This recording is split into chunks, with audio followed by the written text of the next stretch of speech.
ಎಲ್ಲ ಸ್ಪರ್ಧಾರ್ಥಿಗಳಿಗೆ ನಿಮ್ಮ ಆನಂದ್ ಸರ್ ಮಾಡುವ ನಮಸ್ಕಾರ.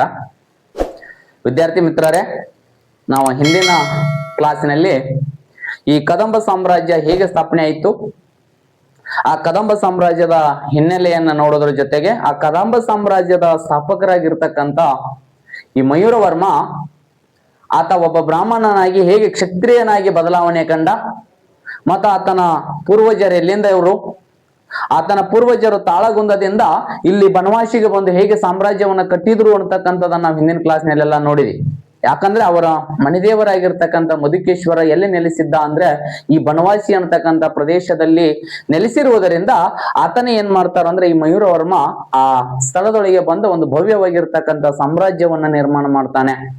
ಆ ಭವ್ಯವಾಗಿರ್ತಕ್ಕಂಥ ಸಾಮ್ರಾಜ್ಯವನ್ನ ನಿರ್ಮಾಣ ಮಾಡಿರ್ತಕ್ಕಂಥ ಮಯೂರವರ್ಮ ಆತ ಹೇಗೆ ಆಡಳಿತ ಮಾಡಿದ, ಆತನ ಆಡಳಿತದ ಬಗ್ಗೆ ತಿಳಿಸುವ ಶಾಸನ ಯಾವುದು ಅಂತೇಳಿ ನಾನು ಹಿಂದಿನ ಕ್ಲಾಸ್ ನಲ್ಲಿ ಹೇಳಿದ್ದೀನಿ. ಆತನ ಆಡಳಿತದ ಬಗ್ಗೆ ತಿಳಿಸುವ ಶಾಸನ ಯಾವುದು ಅಂತೇಳಿ ನೀವು ಕಮೆಂಟ್ ಮೂಲಕ ನನಗೆ ಆನ್ಸರ್ ಅನ್ನು ತಿಳಿಸ್ರಿ ಅಂತೇಳಿ ನಾನು ನಿಮ್ಗೆ ಹೇಳ್ತೀನಿ. ಒಂದು ಕ್ವಶನ್ ನಿಮಗೆ ಗೊತ್ತದು ಯಾವುದು ಅಂದ್ರೆ ಮಯೂರವರ್ಮನ ಆಡಳಿತದ ಬಗ್ಗೆ ತಿಳಿಸುವ ಶಾಸನ ಯಾವುದು ಅಂತಕ್ಕಂಥ ನಾನು ಹಿಂದಿನ ವಿಡಿಯೋದಲ್ಲಿ ಹೇಳಿದ್ದೀನಿ. ನೀವು ಈಗ ಕಮೆಂಟ್ ಮೂಲಕ ಅದನ್ನ ಆನ್ಸರ್ ಮಾಡ್ತೀರಿ ಅಂತಕ್ಕಂಥದನ್ನ ನಂಬಿ ನಾನು ಈ ಕ್ಲಾಸ್ ಅನ್ನು ಮುಂದುವರಿಸ್ತಾ ಇದ್ದೀನಿ. ಅದು ಯಾವುದು ಅಂದ್ರೆ ಮಯೂರವರ್ಮ ಅಂತಕ್ಕಂಥ ಕದಂಬ ಸಾಮ್ರಾಜ್ಯವನ್ನು ಸ್ಥಾಪನೆ ಮಾಡಿದ. ಆದ್ರ ಅಸಮರ್ಥನಾಗಿರ್ತಕ್ಕಂಥ ಬಲಾಢ್ಯನಾಗಿರ್ತಕ್ಕಂಥ ಮಯೂರವರ್ಮನಿಗೆ ಒಬ್ಬ ಅಸಮರ್ಥನಾದಂತ ಮಗ ಜನನ ಆಗ್ತದ. ಮಯೂರವರ್ಮನ ಮರಣದ ನಂತರ ಆ ಕದಂಬ ಸಾಮ್ರಾಜ್ಯದ ಉತ್ತರಾಧಿಕಾರಿಯಾಗಿ ಅಧಿಪತ್ಯನಾಗಿರ್ತಕ್ಕಂಥ ಯಾರು ಅಂದ್ರ ಮಯೂರವರ್ಮನ ಮಗನೇ ಅಸಮರ್ಥನಾಗಿರ್ತಕ್ಕಂಥ ಮಗ. ಅಸಮರ್ಥನಾಗಿರ್ತಕ್ಕಂಥ ಮಗ ಯಾರು ಅಂದ್ರೆ ಆತನೇ ಯಾರು ಅಂದ್ರ ಕಂಗವರ್ಮ.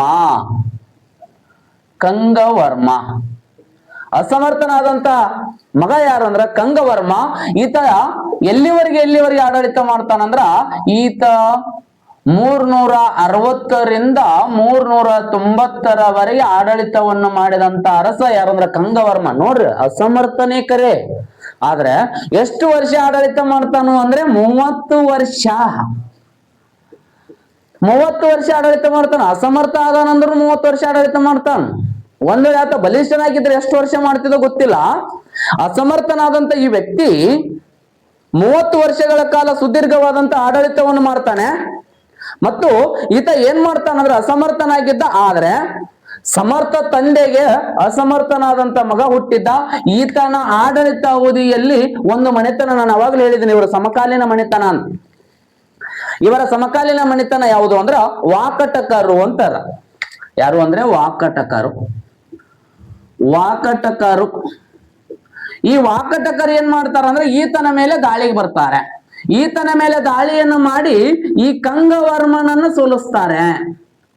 ಕಂಗವರ್ಮನನ್ನು ಸೋಲಿಸ್ತಾನೆ ಯಾರಂದ್ರೆ ವಾಕಟಕರ ಅರಸರು. ವಾಕಟಕರ ಅರಸ ಅದನೊಬ್ಬ ಯಾರು ಅಂದ್ರೆ ವಿಂಧ್ಯಸೇನ. ಚಂದಾಗಿ ನೋಡ್ಸ್ ಮಾಡ್ರಿ. ವಿಂಧ್ಯಸೇನ ಅಂತಕ್ಕಂಥ ವ್ಯಕ್ತಿ ಯಾವ ಮನೆತನದ ಅರಸ ಇವ? ವಾಕಟಕರ ಅರಸ. ಯಾರ ಮೇಲೆ ದಾಳಿ ಮಾಡಿದ? ಕಂಗವರ್ಮನ ಮೇಲೆ ದಾಳಿ ಮಾಡಿದ. ಕಂಗವರ್ಮ ಏನು? ಒಬ್ಬ ಅಸಮರ್ಥವಾದ ಅರಸ. ಆ ಅಸಮರ್ಥವಾದ ಅರಸ ಇರುವುದರಿಂದ ವಾಕಟಕರ ಅರಸ ವಿಂಧ್ಯಸೇನ ಏನ್ ಮಾಡ್ತಾನಂದ್ರೆ ಈತನ ಮೇಲೆ ದಾಳಿ ಮಾಡಿ ಈತನನ್ನ ಏನ್ ಮಾಡ್ತಾನಂದ್ರೆ ಸೋಲಿಸ್ತಾನೆ. ಈತನನ್ನ ಸೋಲಿಸಿ ಇವರ ಅಧೀನದಲ್ಲಿರುವ ಯಾವ ಪ್ರದೇಶ ಅಂದ್ರೆ ಕುಂತಳ ಪ್ರದೇಶ, ಅಂದ್ರೆ ಕುಂತಳ ದೇಶ ಅಂತ ಕರಿತೀವಿ ನಾವು. ಕುಂತಳ ದೇಶ ಅಂದ್ರೆ ಯಾವ್ದ್ರಿ? ಬನವಾಸಿ ಕರಿತಿದ್ರು. ಆ ಕುಂತಳ ದೇಶವನ್ನ ಯಾರು ಗೆದ್ದುಕೊಂಡ್ರು ಅಂದ್ರೆ ಈ ವಿಂಧ್ಯಸೇನ ಗೆದ್ದುಕೊಂಡ. ನೋಡ್ರಿ ಇನ್ನೊಂದ್ಸರಿ, ಸಮರ್ಥವಾದ ತಂದೆಗೆ ಅಸಮರ್ಥವಾದಂತ ಮಗ ಜನಿಸಿದವ ಯಾರಂದ್ರ ಕಂಗವರ್ಮ. ಆ ಕಂಗವರ್ಮ ಕ್ರಿಸ್ತ ಶಕ 360ರಿಂದ 390ರವರೆಗೆ ಸುಮಾರು 30 ವರ್ಷಗಳ ಕಾಲ ಅಸಮರ್ಥ ಅರಸನಿದ್ರು ಕೂಡ ಆಡಳಿತ ಮಾಡ್ಯಾನ್ರಿ. ಆದ್ರೆ ಈತ ಅಸಮರ್ಥ ಅದಾನು ಅಂತ ಕಾರಣಕ್ಕಾಗಿ ವಾಕಟಕರ ದೊರೆ ಯಾರಂದ್ರೆ ವಿಂಧ್ಯಸೇನ. ಈ ವಿಂಧ್ಯಸೇನ ಏನ್ ಮಾಡ್ತಾನು ಅಂದ್ರೆ ಈತನ ಮೇಲೆ ದಾಳಿ ಮಾಡ್ತಾನ. ಯಾರ ಮೇಲೆ? ಕಂಗವರ್ಮನ ಮೇಲೆ ದಾಳಿ ಮಾಡಿ ಕುಂತಳ ಪ್ರದೇಶವನ್ನು ವಶಪಡಿಸಿಕೊಂಡ. ಕುಂತಳ ದೇಶ ಅಂದ್ರೆ ಬನವಾಸಿ, ರಾಮಾಯಣದೊಳಗೆ ಕರೀತಾರಂತ ನಾ ಹೇಳಿದ್ದೀನಿ. ಆ ಕುಂತಳವನ್ನು ಯಾರು ವಶಪಡಿಸಿಕೊಂಡು ಬಿಟ್ರು ಅಂದ್ರೆ ಈ ವಿಂಧ್ಯಸೇನ ಕುಂತಳ ದೇಶವನ್ನು ವಶಪಡಿಸಿಕೊಳ್ತಾನೆ. ಈ ಕುಂತಳ ದೇಶವನ್ನು ಯಾರು ವಶಪಡಿಸಿಕೊಂಡ್ರು ಅಂದ್ರೆ ಅರ್ಥ ಇಲ್ಲಿ ವಿಂಧ್ಯಸೇನ. ವಿಂಧ್ಯಸೇನ ಕುಂತಳ ದೇಶವನ್ನ ಆಡಳಿತ ವಶಪಡಿಸಿಕೊಳ್ತಾನೆ. ಈಗ ಕುಂತಳ ದೇಶ ಅಂದ್ರೆ ಬನವಾಸಿ ಯಾರ ಪಾಲಾಗ್ತದ್ರಿ ಅಂದ್ರ ಈ ವಾಕ್ಟಕರ ಪಾಲಾಗ್ತದ. ಆದ್ರೆ ಈತ ಅಸಮರ್ಥನಾಗಿರುವುದರಿಂದ ಈತ ಏನ್ ಮಾಡ್ತಾನೋ ಅಂದ್ರೆ ಸುಮಾರು ವರ್ಷಗಳ ಕಾಲ ತಲೆ ಮರೆಸಿಕೊಂಡ ಹೋಗ್ಬಿಡ್ತಾನೆ. ಯಾಕಂದ್ರೆ ಕುಂತಳ ಯಾರು ವಶ ಆಗ್ಬಿಡ್ತೀರಿ ಇಲ್ಲಿ? ವಿಂಧ್ಯಸೇನನ ವಶ ಆಯ್ತು. ವಿಂಧ್ಯಸೇನನ ವಶ ಆಗಿದ್ದರಿಂದ ಆ ಕುಂತಳ ದೇಶವನ್ನ ಬಿಟ್ಟು ಯಾರು ಹೋಗ್ಬಿಟ್ರಿ ಇಲ್ಲಿಂದ? ಕಂಗವರ್ಮ ಹೋಗ್ತಾನೆ. ಕಂಗವರ್ಮ ಯಾವಾಗ ಇಲ್ಲಿಂದ ಹೋಗ್ತಾನಲ್ಲ, ತಲೆ ಮರೆಸಿಕೊಂಡ ಯಾರ ಕಾಟಕ್ಕೆ? ಶತ್ರುಗಳ ಕಾಟಕ್ಕೆ, ಶತ್ರು ಪೀಡೆಯಿಂದ ಅಂತ ಹೇಳ್ತಾರೆ ಇತಿಹಾಸಕಾರರು. ಶತ್ರು ಪೀಡೆಯಿಂದ ತಲೆ ಮರೆಸಿಕೊಂಡು ಯಾರು ಹೋಗ್ತಾರ ಅಂದ್ರೆ ಅಲೆದಾಡ್ಕೊತ ಹೋಗ್ಬಿಡ್ತಾನೆ. ಅಲೆದಾಡ್ಕೊತ ಹೋದಾಗ ಈ ಕಂಗವರ್ಮನಿಗೆ ಒಬ್ಬ ಬಲಿಷ್ಠನಾಗಿರ್ತಕ್ಕಂಥ ಮಗನ ಜನನ ಆಗ್ತದ. ಕಂಗವರ್ಮನಿಗೆ ಬಲಿಷ್ಠವಾದಂತ ಮಗನ ಜನನ ಆಗ್ತದ. ಆತನೇ ಯಾರು ಅಂದ್ರ ಭಗೀರಥ. ಯಾರಿ ಅಂದ್ರ ಭಗೀರಥ. ಈ ಭಗೀರಥ ವರ್ಮನ ಜನನ ಆಗ್ತದ. ಯಾವಾಗ ಭಗೀರಥ ವರ್ಮನ ಜನನ ಆಗ್ತದ ಅಂದ್ರೆ ಶತ್ರು ಪೀಡೆಯಿಂದ, ಶತ್ರುಗಳ ಕಾಟದಿಂದ ಕುಂತಲವನ್ನು ಕಳೆದುಕೊಂಡಂತ ಕಂಗವರ್ಮ ಏನ್ ಮಾಡ್ತಾನ ಅಂದ್ರ ತನ್ನ ದೇಶವನ್ನ ಅಂದ್ರೆ ತನ್ನ ರಾಜ್ಯವನ್ನು ಬಿಟ್ಟು ತಲೆಮರೆಸಿಕೊಂಡು ಅಲೆದಾಡುತ್ತಿರುವಾಗ, ಅಲೆಮಾರಿ ಆದಾಗ ಅವಾಗ ಜನಿಸಿದ ಮಗನೇ ಯಾರು ಅಂತಂದ್ರೆ ಭಗೀರಥ ವರ್ಮ. ನಿಮ್ಗೆ ಗೊತ್ತಿರಲಿ ವಿದ್ಯಾರ್ಥಿಗಳೇ,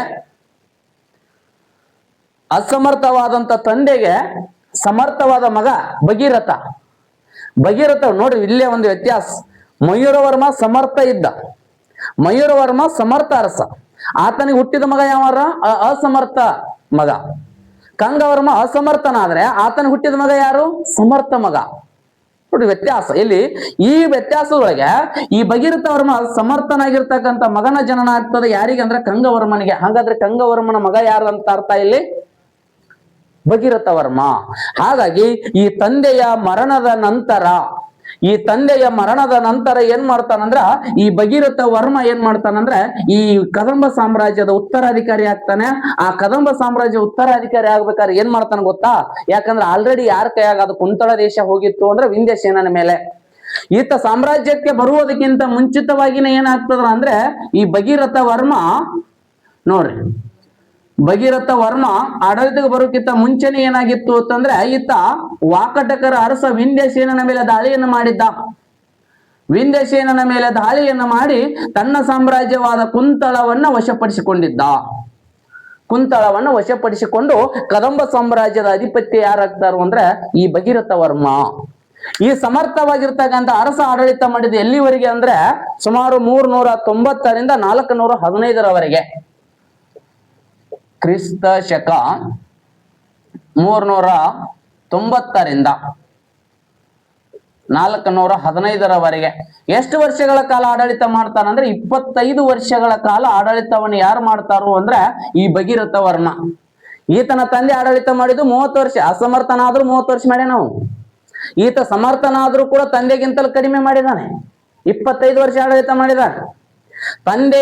ತಂದೆಯಿಂದ ಕಳೆದುಕೊಂಡಿರ್ತಕ್ಕಂಥ ಕುಂತಳ ದೇಶವನ್ನ ಪುನಃ ವಿಂಧ್ಯಸೇನನನ್ನ ಸೋಲಿಸಿ ತನ್ನ ದೇಶವಾಗಿರ್ತಕ್ಕಂಥ ಕುಂತಳವನ್ನ ವಶಪಡಿಸಿಕೊಂಡಂತ ಅರಸ ಯಾರು ಅಂದ್ರೆ ಭಗೀರಥ ವರ್ಮ. ಈ ಭಗೀರಥ ವರ್ಮ ಅದಕ್ಕಾಗಿ ಈತನಿಗೊಂದು ಬಿರುದಿತ್ತು. ಏನು ಬಿರುದಿತ್ತು ಅಂದ್ರೆ ಈತನಿಗೆ, ಯಾರಿಗೆ? ಭಗೀರಥ ವರ್ಮನಿಗೆ. ಭಗೀರಥ ವರ್ಮನಿಗಿದ್ದಂತ ಬಿರುದು ಯಾವುದಂದ್ರ ಕದಂಬ ಕುಲ ಪ್ರಚನ್ನ ಜನ್ಮ. ಯಾವ್ದ್ರಿ? ನೋಡ್ರಿ, ಕದಂಬ ಕುಲ ಪ್ರಚನ್ನ ಜನ್ಮ. ಪ್ರಚನ್ನ ಜನ್ಮ ಅಂತಕ್ಕಂಥ ಯಾರ ಬಿರುದ ಅಂದ್ರೆ ಇದು ಭಗೀರಥ ವರ್ಮನ ಬಿರುದು. ಹಿಂಗಂದ್ರೆ ಏನ್ರಿ ಸರ? ಹಿಂಗಂದ್ರ ಏನ್ರಿ ಅರ್ಥ ಕೊಡ್ತದ ಈ ಬಿರುದ ಅಂದ್ರೆ? ಶತ್ರು ಪೀಡೆಯಿಂದ ತಲೆಮರೆಸಿಕೊಂಡಾಗ ರಹಸ್ಯವಾಗಿ ಜನಿಸಿದ ಮಗ ಅಂತ ಅರ್ಥ. ಇದು ರಹಸ್ಯವಾಗಿ ಜನಿಸಿದ ಮಗನೇ ಯಾರು ಅಂದ್ರೆ ಜನಿಸಿದ ಮಗ ಅಂತ ಅರ್ಥ. ಅಂದ್ರೆ ಗೊತ್ತಿರ್ಲಿ ನಿಮಗೆ, ಅವಾಗಲೇ ನಾನು ಹೇಳಿದ್ದೀನಿ ನಿಮಗೆ. ಕಂಗವರ್ಮ ಶತ್ರುಗಳಿಗೆ ಅಂಜಿ ಏನಾಗ್ತದೆ ತಲೆಮರೆಸಿಕೊಂಡು ಹೋದಾಗ ಜನಿಸಿದ ಯಾರಂದ್ರೆ ಭಗೀರಥ ವರ್ಮ ಅಂತೇಳಿ. ಹಾಗಾಗಿನೇ ಈತನಿಗೆ ಬಿರುದಿತ್ತು ಕದಂಬ ಕುಲ ಪ್ರಚನ್ನ ಜನ್ಮ ಅಂತೇಳಿ. ಅದಕ್ಕಾಗಿ ಹಂಗ ಅರ್ಥ ಏನಂದ್ರ ರಹಸ್ಯವಾಗಿ ಜನಿಸಿದ ಮಗನೇ ಯಾರು ಅಂದ್ರ ಈ ಭಗೀರಥ ವರ್ಮ. ಕದಂಬರ ಸಾಮ್ರಾಜ್ಯದಲ್ಲಿ ರಹಸ್ಯವಾಗಿ ಜನಿಸಿದಂತ ಸಮರ್ಥವಾದ ಮಗ ಯಾರು ಅಂದ್ರೆ ಭಗೀರಥ ವರ್ಮ. ಗೊತ್ತಿರಲಿ ನಿಮಗೆ.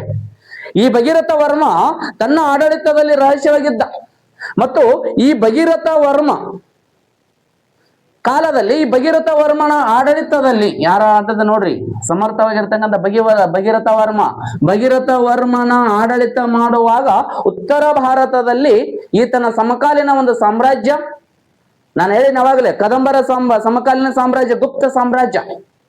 ಆ ಗುಪ್ತ ಸಾಮ್ರಾಜ್ಯದ ಅರಸ ಯಾರು ಅಂದ್ರ ಎರಡನೇ ಚಂದ್ರಗುಪ್ತ. ಯಾರು ಅಂದ್ರೆ ಎರಡನೇ ಚಂದ್ರಗುಪ್ತ. ನಿಮ್ ನೆನಪಿರ್ಲಿ, ಈ ಎರಡನೇ ಚಂದ್ರಗುಪ್ತ ಏನಾಗಿದ್ದ ಅಂದ್ರ ಈ ಎರಡನೇ ಚಂದ್ರಗುಪ್ತ, ಇಲ್ಲಿ ಬರಿತಾ ಇದ್ದೀನಿ, ಎರಡನೇ ಚಂದ್ರಗುಪ್ತ. ಈ ಎರಡನೇ ಚಂದ್ರಗುಪ್ತ ಯಾರ ಸಮಕಾಲೀನ ಅರಸ ಅಂದ್ರ ಭಗೀರಥ ವರ್ಮನ ಕಾಲಿನ ಅರಸ. ಈತನೇ ಮುಂದನು ಬರ್ತಾನ, ರಘುಪತಿ ವರ್ಮನ ಆಡಳಿತದೊಳಗೂ ಈತನ ಸಮಕಾಲೀನವನೇ ಇರ್ತ, ನಮ್ಗೆ ಗೊತ್ತಿರ್ಲಿ. ಆದ್ರೆ ಮೊದಲು ಯಾರಂದ್ರ ಭಗೀರಥ ವರ್ಮನ ಸಮಕಾಲೀನ ಅರಸ ಯಾರಂದ್ರ ಎರಡನೇ ಚಂದ್ರಗುಪ್ತ.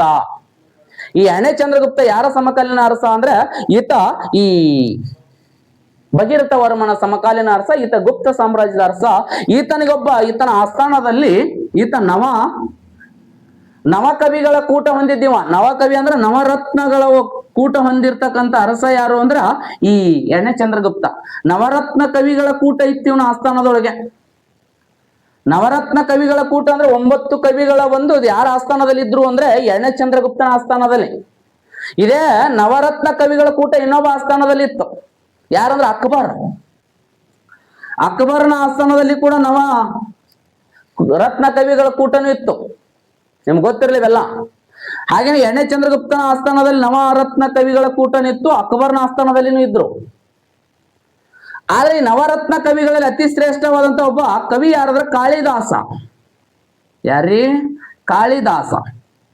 ಕವಿರತ್ನ ಕಾಳಿದಾಸ ಬೇರೆ, ಈ ಕಾಳಿದಾಸ ಬೇರೆ. ಕವಿರತ್ನ ಕಾಳಿದಾಸ ಆತ ಬೇರೆ, ಆದ್ರೆ ಈ ಕಾಳಿದಾಸ ಬೇರೆ. ಈ ಕಾಳಿದಾಸ ಇರುವುದು ಎಲ್ಲಿ ಅಂದ್ರ ಈ ಗುಪ್ತರ ಸಾಮ್ರಾಜ್ಯದಲ್ಲಿರುವಂತ ಕಾಳಿದಾಸನನ್ನ ಈ ಎರಡನೇ ಚಂದ್ರಗುಪ್ತ ಮೌರ್ಯ ಏನ್ ಮಾಡ್ತಾನಂದ್ರ ಈ ಭಗೀರಥ ವರ್ಮನ ಸಾಮ್ರಾಜ್ಯಕ್ಕೆ ರಾಯಭಾರಿಯಾಗಿ ಕಳಿಸ್ತಾನೆ. ರಾಯಭಾರಿಯಾಗಿ, ವೆರಿ ಇಂಪಾರ್ಟೆಂಟ್, ನೆನಪಿರ್ಲಿ. ಎರಡನೇ ಚಂದ್ರಗುಪ್ತ ಕಾಳಿದಾಸನನ್ನ ಯಾವ ಸಾಮ್ರಾಜ್ಯಕ್ಕೆ ರಾಯಭಾರಿಯಾಗಿ ಕೊಟ್ಟು ಕಳಿಸಿದ ಅಂದ್ರೆ ಕನ್ನಡದ ಮಣಿತನಕ್ಕೆ. ಅದು ಭಗೀರಥ ವರ್ಮನ ಸಾಮ್ರಾಜ್ಯಕ್ಕೆ ಯಾರು ಕಳಿಸ್ತಾರು ಅಂದ್ರೆ ಎರಡನೇ ಚಂದ್ರಗುಪ್ತ. ಬಂದಂತ ಕವಿ ಯಾರು ಅಂದ್ರೆ ಕಾಳಿದಾಸ. ಈತ ಬರೆದಂತ ಒಂದು ಕೃತಿ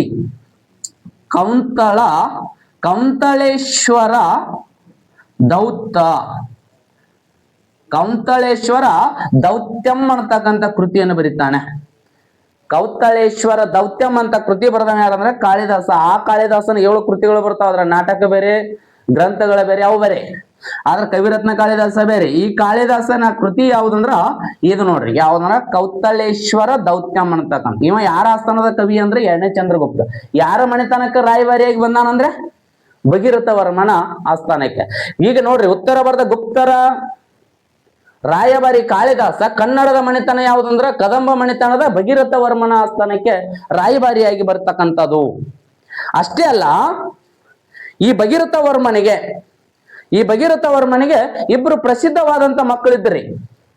ಈ ಭಗೀರಥ ವರ್ಮನಿಗೆ ಇಬ್ಬರು ಪ್ರಸಿದ್ಧವಾದಂತ ಮಕ್ಕಳಿದ್ರು.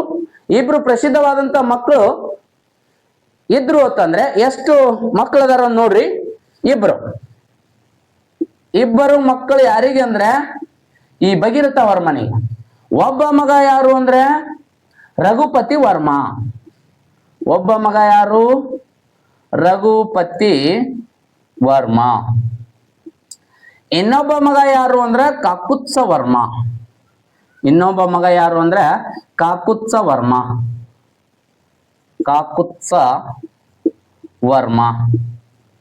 ಕಾಕುತ್ಸ ವರ್ಮ ಅಂತಕ್ಕಂಥದ್ದು ನೋಡ್ರಿ. ಇಬ್ರು ಮಕ್ಕಳು ಯಾರಿಗೆ? ಭಗೀರಥ ವರ್ಮನಿಗೆ ಇಬ್ರು ಮಕ್ಕಳು ಯಾರು ಅಂದ್ರೆ ಒಬ್ಬ ರಘುಪತಿ ವರ್ಮ, ಇನ್ನೊಬ್ಬ ಕಾಕುತ್ಸ ವರ್ಮ. ಇವರಿಬ್ಬರು ಮಕ್ಕಳು. ಅದ್ರೊಳಗ ಇವ ಅಸಮರ್ಥನ ಆದ್ರೆ ಈತ ಒಬ್ಬ ಬಲಿಷ್ಠ. ಅದು ಆಮೇಲೆ ಅವ್ರು ನೋಡೋಣ, ಮುಂದೆ ಬಂದಾಗ ಗೊತ್ತಾಗ್ತದೆ ನಿಮಗೆ, ಹೌದಾ? ಹೀಗೆ ಇವರಿಬ್ಬರು ಮಕ್ಕಳು ಒಂದು ಗೊತ್ತಿರಲಿ ನಿಮಗೆ. ಇಲ್ಲಿ ನೋಡ್ರಿ, 1 ನಿಮಿಷ. ಮಯೂರ ವರ್ಮನ ನಂತರ ಆಡಳಿತಕ್ಕೆ ಬಂದ ಅರಸ ಯಾರು ಅಂದ್ರೆ ಕಂಗವರ್ಮ. ಇವ್ರ ವಂಶಾವಳಿ ಗೊತ್ತಿರಲಿ ನಿಮಗೆ. ಕಂಗವರ್ಮನ ನಂತರ ಆಡಳಿತಕ್ಕೆ ಬಂದಂತ ಅರಸ ಯಾರಂದ್ರ ಭಗೀರಥ ವರ್ಮ. ಭಗೀರಥ ವರ್ಮ. ಇನ್ನ ಯಾರ್ಯಾರ ಮುಂದೆ ಬರ್ತಾರ ನೋಡಿ, ಇದೆಲ್ಲ ನಿಮ್ಗೆ ಸಿರಿಯಲ್ ಗೊತ್ತಿರ್ಲಿ, ವಂಶಾವಳಿ ಗೊತ್ತಿರ್ಬೇಕು, ಸಿರಿಯಲ್ ಹಾಕಿ ಹೇಳ್ತಾನೆ. ಹಾಗಾದ್ರೆ ಈ ಭಗೀರಥ ವರ್ಮ ತನ್ನ ಆಡಳಿತದಲ್ಲಿ ಒಂದು ನಾಣ್ಯವನ್ನು ಹೊರಡಿಸ್ತಾನೆ. ತನ್ನ ಆಡಳಿತದಲ್ಲಿ ಒಂದು ನಾಣ್ಯ ಹೊರಡಿಸ್ತಾನೆ. ಆತ ಹೊರಡಿಸಿರ್ತಕ್ಕಂಥ ನಾಣ್ಯ ಯಾವುದು ಅಂದ್ರೆ, ಯಾರು ಹೊರಡಿಸ್ತಾರೆ ಅಂದ್ರೆ ಭಗೀರಥ ವರ್ಮ.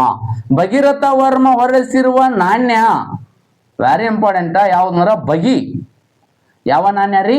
ಬಗಿ ಅನ್ನತಕ್ಕಂಥ ನಾಣ್ಯವನ್ನು ಹೊರಡಿಸ್ತಾನೆ.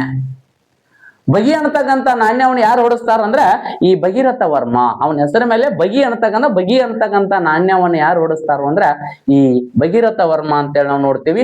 ಒಟ್ಟು ನಿಮ್ಗೆ ಗೊತ್ತಿರಲಿ, ಇತಿಹಾಸದಲ್ಲಿ, ಕನ್ನಡ ಇತಿಹಾಸದಲ್ಲಿ ಮೊಟ್ಟ ಮೊದಲ ಬಾರಿಗೆ ಬಂದಿರುವಂತ ಸಾಮ್ರಾಜ್ಯ, ಅದರೊಳಗೆ ಈ 3 ಅರಸರು ಬರ್ತಾರೆ. ಯಾರಂದ್ರೆ ಮಯೂರ ವರ್ಮ, ಕಂಗವರ್ಮ, ಭಗೀರಥ ವರ್ಮ ಅಂತೇಳಿ ನಾವು ನೋಡ್ತಾ ಹೊಂಟಿದೀವಿ.